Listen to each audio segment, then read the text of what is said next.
ನೀವು ದಾಸರ ಬಗ್ಗೆ, ಚಲನಚಿತ್ರ ಬಗ್ಗೆ ರಿವ್ಯೂ? ತುಂಬಾ ಚೆನ್ನಾಗಿದೆ. ಪಾರ್ಟ್ 1 ನೋಡಿದ್ವಿ, ಜಗನ್ನಾಥ ದಾಸರ ಪಾರ್ಟ್ 1 ನೋಡಿದ್ವಿ. ಇದು ಎರಡನೇ ಪಾರ್ಟ್ ತುಂಬಾ ಚೆನ್ನಾಗಿದೆ. ಅದರಲ್ಲಿ ಇವ್ರ ಮೇನ್ ಪಾರ್ಟ್ ತುಂಬಾ ಚೆನ್ನಾಗಿದೆ. ಒಬ್ಬೊಬ್ರು ಆಕ್ಟಿಂಗು ತುಂಬಾ ಚೆನ್ನಾಗಿದೆ. ತುಂಬಾ ಇಷ್ಟ ಆಯ್ತು ನಮ್ಗೆ. ನೋಡ್ತೇವೆ, ತುಂಬಾ ಚೆನ್ನಾಗಿದೆ. Thank you very much. Congratulations to all. Thank you. Wonderful movie ಮಾತ್ರ, ಎಲ್ಲೂ ಬೋರ್ ಅನಿಸ್ಲಿಲ್ಲ. ಮತ್ತೆ ಮತ್ತೆ ನೋಡ್ತಾ ಇರುವಂತ ಹಾಡುಗಳಂತೂ ತುಂಬಾ ಸೊಗಸಾಗಿದೆ. ನಿಮ್ಗೆ ಯಾವ್ದು ಬಹಳ ಇಷ್ಟವಾಗಿದ್ದು ಸನ್ನಿವೇಶ? ಜಗನ್ನಾಥ ದಾಸರ ಅದೇ ತುಂಬಾ ಇಷ್ಟ ಆಯ್ತು. ಅಲ್ಲ, ಯಾವ ಸನ್ನಿವೇಶ ಚಿತ್ರದಲ್ಲಿ, ಯಾವ ಸನ್ನಿವೇಶ? ಎಲ್ಲ ಚೆನ್ನಾಗಿದೆ. ಯಾವ ಸನ್ನಿವೇಶ ಅಂತ ಹೇಳಕ್ ಆಗ್ತಾ ಇಲ್ಲ. ಬಟ್ ಒಂದೊಂದು ಬ್ರೀಫ್ ಆಗಿ ತೋರಿಸಿರೋದ್ರಿಂದ ಅದು ಎಲ್ಲ ಖುಷಿ ಆಗುತ್ತೆ. ಎಲ್ಲ ಚೆನ್ನಾಗಿದೆ ಅಂತ ಹೇಳ್ಬೋದು.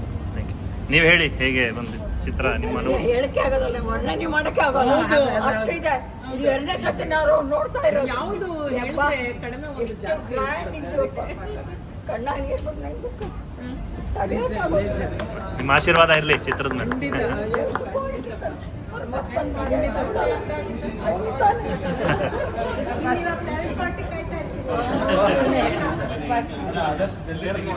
ಜಗನ್ನಾಥ ದಾಸರಿಗೆ, ಜಗನ್ನಾಥ ದಾಸರಿಗೆ, ಹರಿ ಸರ್ವೋತ್ತಮ.